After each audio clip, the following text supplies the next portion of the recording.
से रिलेटेड एक प्रॉब्लम पर अप्रोच कर रहे हैं। यही प्रॉब्लम पर इसमें 3 ब्लॉक्स हैं ए बी सी। तीनों के सरफेसेस में ये फ्रिक्शन कोफिशिएंट्स दिए गए हैं। मासेस 60, 50, 40 kg है। ए पर 450 न्यूटन फोर्स अप्लाई हो रहा है।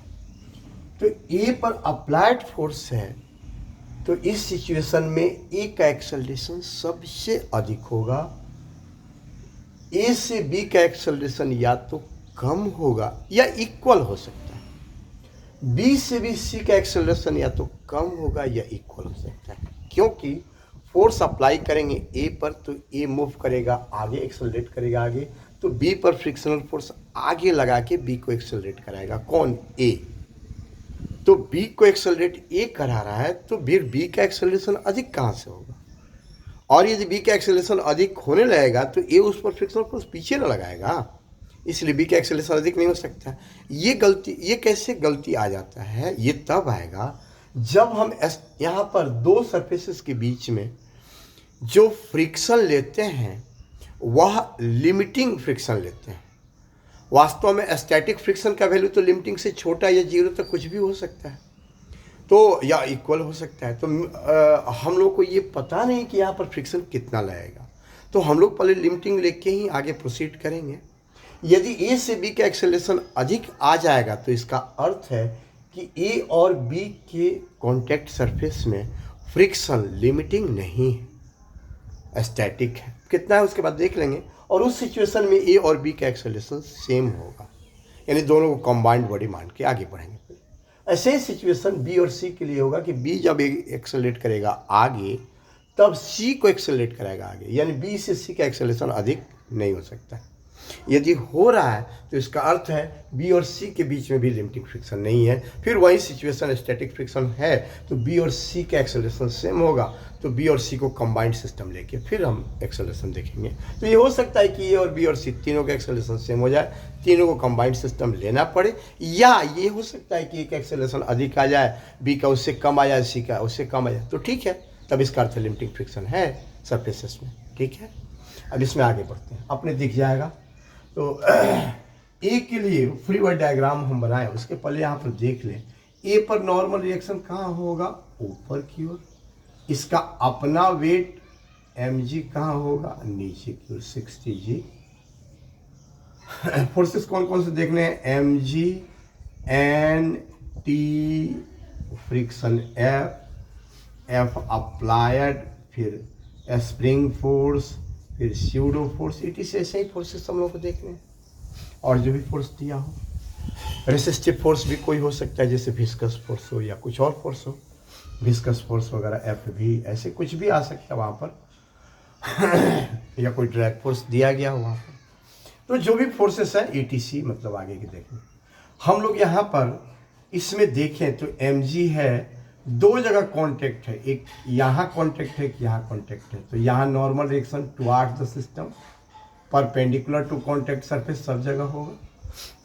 ठीक है, यहाँ N1 है तो यहाँ N2 जूम कर लिए ए पर।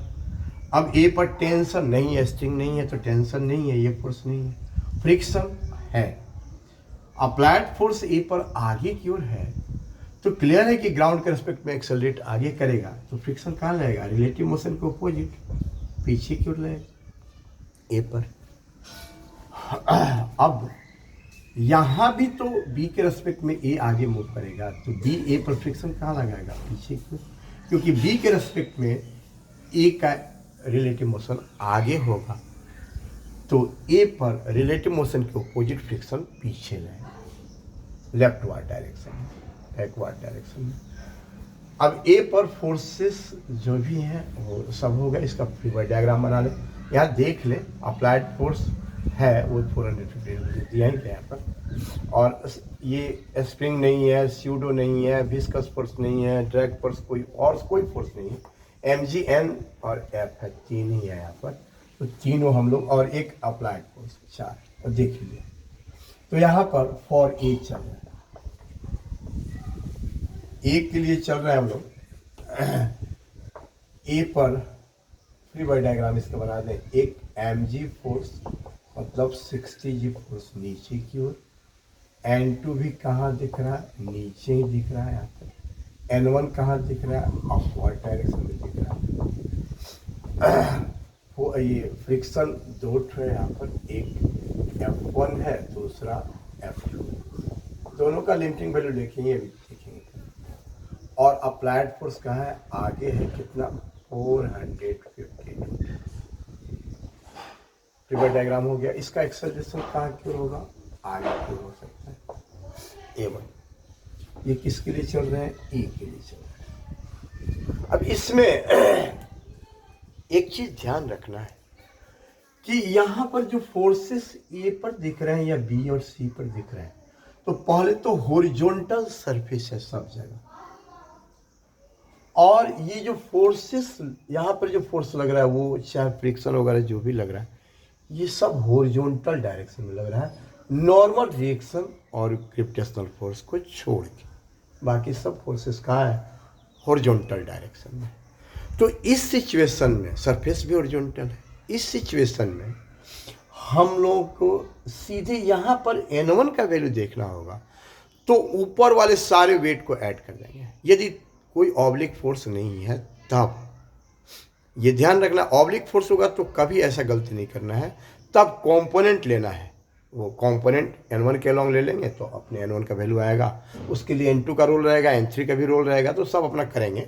लेकिन यदि हॉरिजॉन्टल सब है, फोर्स भी हॉरिजॉन्टल है, नॉर्मल रिएक्शन और ग्रेविटेशनल फोर्स को छोड़ के बाकी अप्लाइड चाहे जो भी फोर्स हो, और भी कोई फोर्स हो, इलेक्ट्रिक फोर्स भी हो सकता है, मैग्नेटिक फोर्स भी हो सकता है, कोई भी फोर्सेस हो, वह यदि हॉरिजॉन्टल ही है तो कोई प्रॉब्लम नहीं है, सरफेस भी हॉरिजॉन्टल, फोर्सेस भी हॉरिजॉन्टल। तो उस सिचुएशन में नीचे यहाँ पर N1 जो लेंगे, इसके ऊपर जितना वेट है सबको ऐड कर देंगे, वही N1 आ जाएगा, तो टाइम वेस्ट नहीं करना पड़ेगा। और यदि ऐसा नहीं होगा तो फिर फाइंड करेंगे कंपोनेंट्स लेकर के। तो यहाँ पर N1 is equal to, direct लिख देते हैं, और A चल रहा है, N1 इज इक्वल टू कितना, 60 50 110 और 40 150 kg। N1 is equal to, तो kg नहीं लिखेंगे, इतना G लिखेंगे, तो ये हो जाएगा 150 इंटू 10 न्यूटन हो गया, 1500 न्यूटन। अब चलेंगे A पर, ये दोनों फ्रिक्शन पहले फाइंड कर लेते हैं कितना होगा।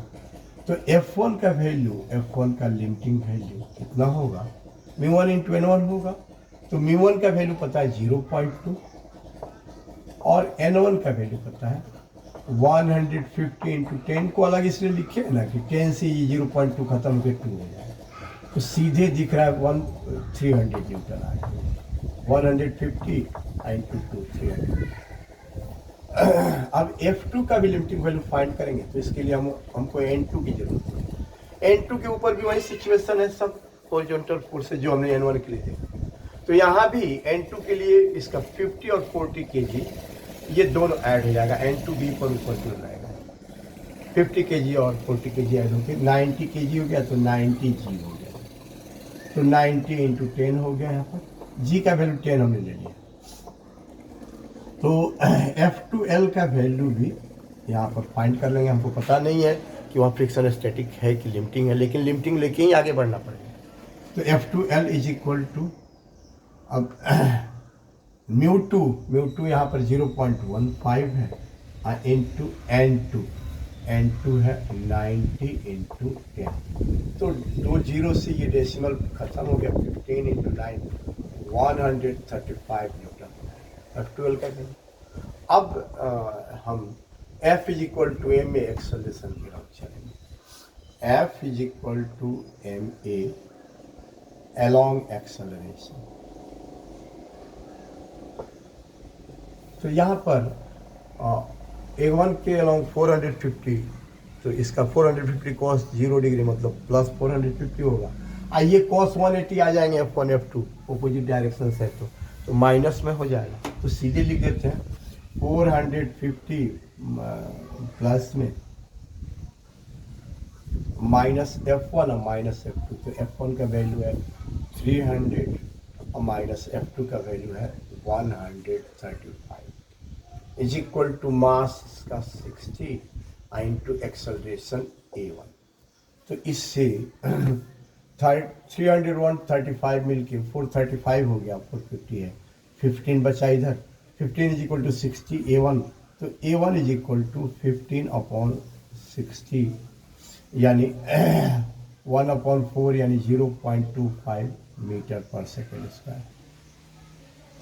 ये हो गया एक्सेलरेशन A1 का acceleration 0.25 metre per second square. अब हम A2 फाइंड करेंगे। A2 का वैल्यू कितना आ रहा है? यदि A2 का वैल्यू A1 से कम आ गया तो एक्सेलरेशन सही है A1 का, तो फिर A2 से का देखेंगे। और यदि A2 से A1 का वैल्यू कम हो गया तो इसका आंसर गलत है। फिर तब यहाँ पर लिमिटिंग फ्रिक्शन हटा के स्टैटिक फ्रिक्शन लेना पड़ेगा। तो यहाँ पर हम लिख देते हैं, इसका रूल रहेगा A1 इज इक्वल टू 0.25 आया है यहाँ पर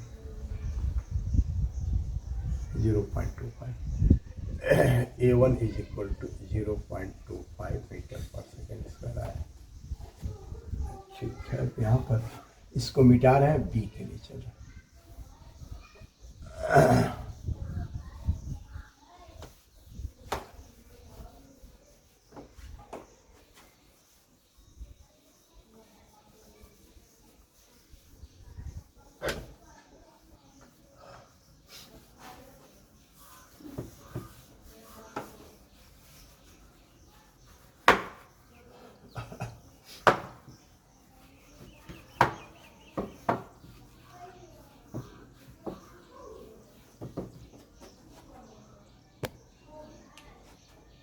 अब हम लोग यहाँ पर देख रहे हैं बी के लिए, फॉर बी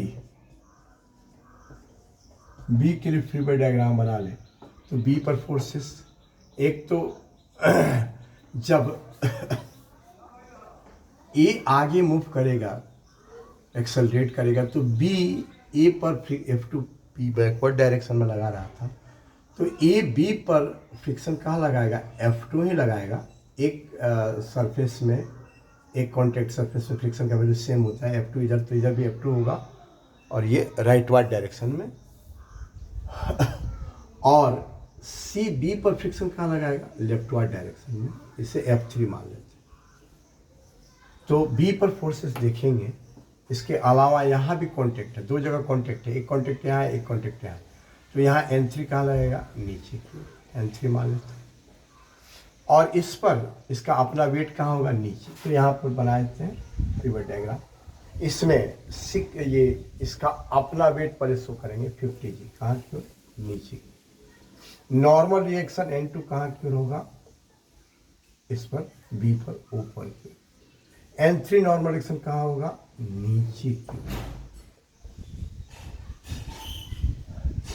फ्रिक्शन F3 कहाँ होगा? पीछे की ओर।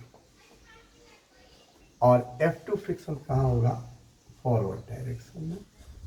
F2 एक्सेलरेशन इसका कहाँ होगा? आगे ही होगा, होना होगा।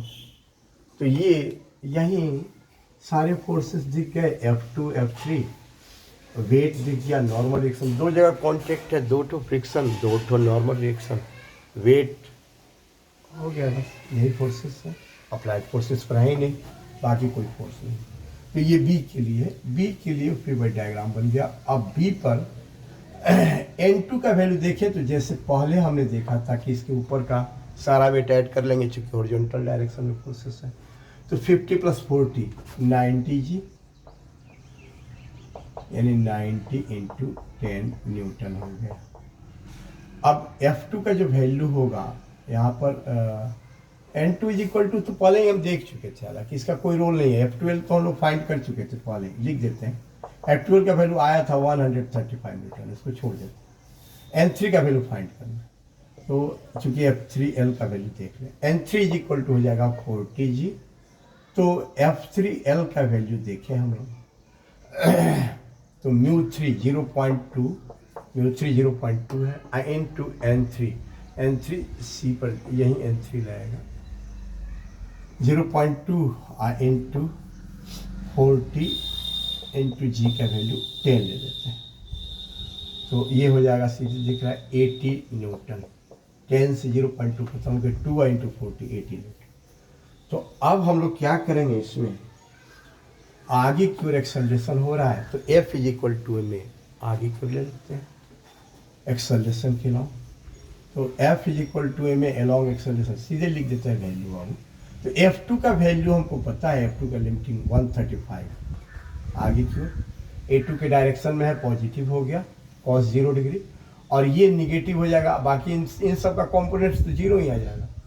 F3 निगेटिव होगा, तो माइनस F3L का वैल्यू कितना है 80 इज इक्वल टू मास इसका कितना है 50 इंटू एक्सेलरेशन A2 एज्यूम किए। तो A2 इज इक्वल टू कितना हो जाएगा 80 20 120 और 35 55। तो जब 55 बचेगा अब बाई 50 हो गया, तो 1.1 metre per second square acceleration A2 आ गया, A2 का मिल गया 1.1 मीटर पर सेकेंड स्क्वायर। और यह जो एक्सेलरेशन है वह A1 की acceleration 0.25 metre per second square से अधिक है कि नहीं। A1 is equal to 0.25 metre per second square से अधिक है। क्या यह पॉसिबल है कि A से B का एक्सेलरेशन अधिक हो जाए? नहीं है, क्योंकि A फोर्स लगा रहा है B पर, तो B का एक्सेलरेशन अधिक हो ही नहीं सकता है A से। और इस सिचुएशन में ये दिख रहा है कि यहाँ पर दोनों के कॉन्टैक्ट सरफेस में लिमिटिंग फ्रिक्शन नहीं। यहाँ तो ग्राउंड और इसके बीच में फ्रिक्शन लिमिटिंग होगा, क्योंकि एक्सेलरेट करेगा तो ग्राउंड तो मूव करेगा नहीं, ग्राउंड तो रुका हुआ, इसलिए ग्राउंड और ए के बीच तो लिमिटेड फ्रिक्शन होगा, ये सही है। लेकिन ए और बी के बीच लिमिटिंग फ्रिक्शन वही काइनेटिक फ्रिक्शन भी हो जाएगा, क्योंकि यहाँ एक ही फ्रिक्शन कोएफिशिएंट दिया हुआ है। लेकिन ए और बी के बीच में जो फ्रिक्शन है वो लिमिटिंग नहीं है, वो स्टैटिक फ्रिक्शन है, लिमिटिंग से कम वैल्यू है इसका। तो अब इसमें चले हम, तो क्या करेंगे हम लोग, ये इससे क्लियर दिख गया कि बी और ए दोनों एक साथ मूव करेंगे, दोनों का एक्सेलरेशन क्या होगा, सेम होगा। तो अब हम ए और बी को कॉम्बाइंड सिस्टम लेकर के ये फिर अप्रोच करेंगे इस प्रॉब्लम का। तो ए और बी को कॉम्बाइंड सिस्टम लेंगे, तो उस सिचुएशन में इस फ्रिक्शन का कोई F2 फ्रिक्शन का कोई रोल है ही नहीं, सीधे सीधे यहाँ 450 न्यूटन, और पीछे की ओर F3 का रोल है, F3 का रोल रहेगा, क्योंकि दोनों कॉम्बाइंड सिस्टम पर F3 फोर्स लग रहा है कहाँ, पीछे की ओर, और 450 न्यूटन आगे की ओर, और ये F1 का तो रोल रहेगा क्योंकि ग्राउंड के साथ कॉन्टेक्ट। तो ये ए और बी को कॉम्बाइंड सिस्टम मिला ले लें, तो यहाँ पर कॉन्टेक्ट हो रहा है, यहाँ पर कॉन्टेक्ट हो रहा है, दो जगह फ्रिक्शन हो। तो for A plus B this is not possible, this is not possible, hence A1 is equal to हो जाएगा क्या, A2, A1 और A2 सेम। तो अब फॉर A प्लस बी चलेंगे, यहाँ पर इसको मिटा देते।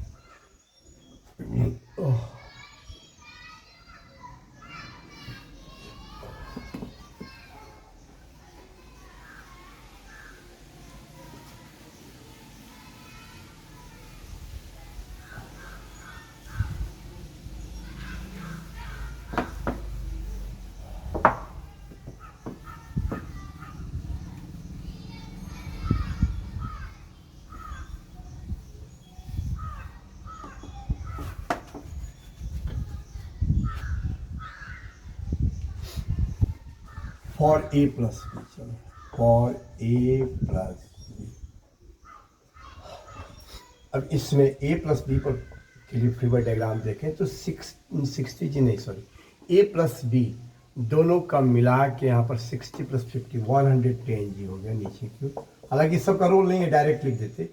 और N1 कहाँ की ओर, ऊपर की ओर, N3 कहाँ की ओर, नीचे की ओर, यहाँ पर N3 आगे की ओर, इस पर 450 न्यूटन अप्लाइड फोर्स, और पीछे की ओर दो फ्रिक्शन है, एक यहाँ पर F1 है, ये लिमिटिंग है, और यहाँ पर जो है F3। अब ये F3 भी लिमिटिंग होगा कि नहीं होगा ये इसके बाद हम देखेंगे, लेकिन हम लिमिटिंग लेके आगे बढ़ जाते हैं।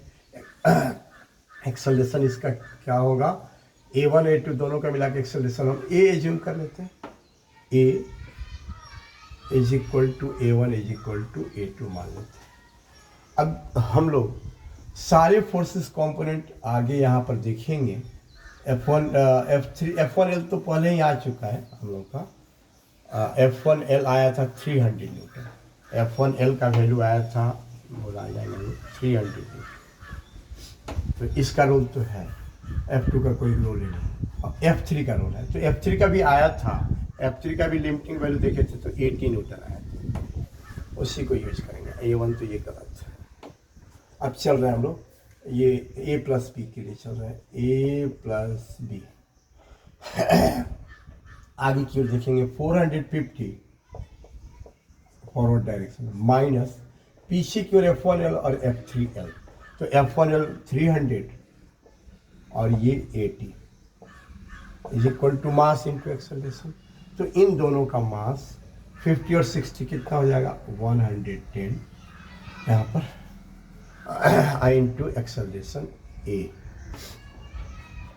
तो इससे 380 हो गया यहाँ पर, 380 और 70 450 होगा। तो A इज इक्वल टू हो जाएगा यहाँ पर 70 अपॉन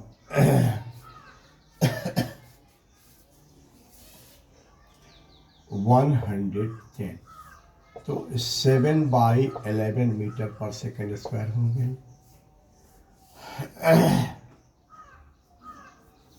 अब ये जो है इसका डेसिमल में देखें तो 0.6 और फिर उसके बाद 466 470 तो 43 छोड़ देते हैं, उसके बाद मीटर पर सेकेंड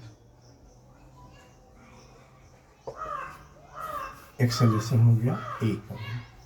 अब हम लोग C के लिए फ्री बॉडी डायग्राम देखेंगे। उसका एक्सेलरेशन इससे यदि अधिक आ जाएगा तो फिर इसका अर्थ गड़बड़ होगा, तीनों का एक्सेलरेशन सेम होगा, तीनों को कंबाइंड सिस्टम लेके आगे बढ़ जाएंगे। लेकिन अभी अधिक आ रहा है कि नहीं आ रहा है चेक करेंगे हम, और N3 चलेंगे। तो C का एक्सेलरेशन देखेंगे और C के लिए फ्री बॉडी डायग्राम तो सिंपल है। यहाँ पर एक N3 ऊपर है, इसका अपना वेट 40G कहाँ है नीचे है, इस पर फ्रिक्शन कहाँ लगेगा C पर, इसके द्वारा इस C पर फ्रिक्शन कहाँ लगेगा आगे लगेगा, कितना लगेगा F3 लगेगा। क्यों लगेगा, क्योंकि B आगे मूव करेगा तो C इसको रोकने की कोशिश करेगा, यानी C फ्रिक्शन B पर लगाएगा पीछे, तो B C पर फ्रिक्शन, चूंकि C का रिलेटिव मोशन हो रहा है B के रेस्पेक्ट में बैकवर्ड डायरेक्शन है, मतलब लेफ्टवर्ड डायरेक्शन, तो C पर फ्रिक्शन राइटवर्ड डायरेक्शन में F3 हो गया। और यहाँ भी दिख रहा है F3 यहाँ पीछे है तो यहाँ आगे होगा, तो सीधे दिख रहा था। तो ये F3 कहाँ लगेगा आगे, और C पर पीछे की ओर कोई फोर्स बैकवर्ड डायरेक्शन में कोई फोर्स नहीं लगेगा। हो गया C पर। C के लिए एक ही जगह कांटेक्ट है तो एक तो नॉर्मल डायरेक्शन, ये N3 है, और इसका अपना वेट हो गया, और एक तो कांटेक्ट सरफेस है तो एक तो फ्रिक्शन होगा, अप्लाइड या कोई और फोर्स है ही नहीं। तो ये C के लिए चलेगा। तो F3 is equal to mass into acceleration सीधे लिख देते हैं। तो F3 का वैल्यू कितना आया था 80 इज इक्वल टू इसका मास कितना है C का 40 और एक्सेलरेशन इसका हम A3 जो माने थे वही चल। तो A3 इज इक्वल टू कितना हो जाएगा 80/40। क्या ये पॉसिबल है 2 मीटर पर सेकेंड स्क्वायर? ये पॉसिबल है ही नहीं, क्योंकि यहाँ पर 0.63 मीटर पर सेकेंड स्क्वायर है A और B दोनों का एक्सेलरेशन। तो C का एक्सेलरेशन उससे अधिक कहाँ से होगा, ये तो ग्रेटर है ना 0.63 से, मतलब 0.63 मतलब A के एक्सेलरेशन A यानी 0.63 से मीटर पर सेकेंड स्क्वायर से, तो ये पॉसिबल ही नहीं है ऐसा। इसका अर्थ क्या है कि C का एक्सेलरेशन भी B और A के एक्सेलरेशन की इक्वल होगा, यानी तीनों का एक्सेलरेशन सेम होगा। यहाँ भी फ्रिक्शन जो है वो लिमिटिंग नहीं होगा, स्टैटिक फ्रिक्शन होगा इस C वाले B और C के सरफेस में। तो अब तीनों को कंबाइंड सिस्टम लेके बना लेंगे, लेकिन यही काम पहले हम लोग सीधे नहीं कर सकते थे, क्योंकि हमको जब तक एक्सेलरेशन फाइंड नहीं करेंगे हमको पता कैसे चलेगा कि हाँ किसका एक्सेलरेशन अधिक है, किसका कम। तो हम लोग अब यहाँ पर दिस इज नॉट पॉसिबल, यहाँ पर this is not possible, not possible, possible ही नहीं है ये। तो अब इसमें हम क्या करेंगे, तीनों को कंबाइंड सिस्टम ले लेंगे।